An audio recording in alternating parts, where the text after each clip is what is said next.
As we've been discussing these protests, I mean, how does Israel go forward from these circumstances, even as those involved in the protests and their foreign fans and enablers are all patting themselves on the back about how they saved democracy? But how does democracy function in the future with this precedent having been set? We have a big problem on our hands, and the problem is that the government does not control the central institutions of the state.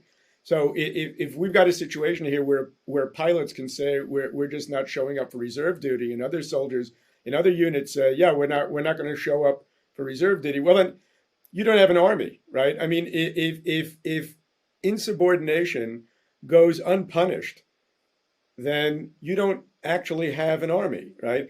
If you've got the Histadrut calling for a strike in a completely illegal way, because the Histadrut is not allowed to make political strikes. The Labor Federation, just for the Labor Federation, right? The unions, they actually are not allowed to do political strikes. Okay, they can, and they also have to give notice, et cetera, et cetera. What they did yesterday was they just shut down the country. The problem, of course, is that the left thinks that they've got this weapon at their disposal, right?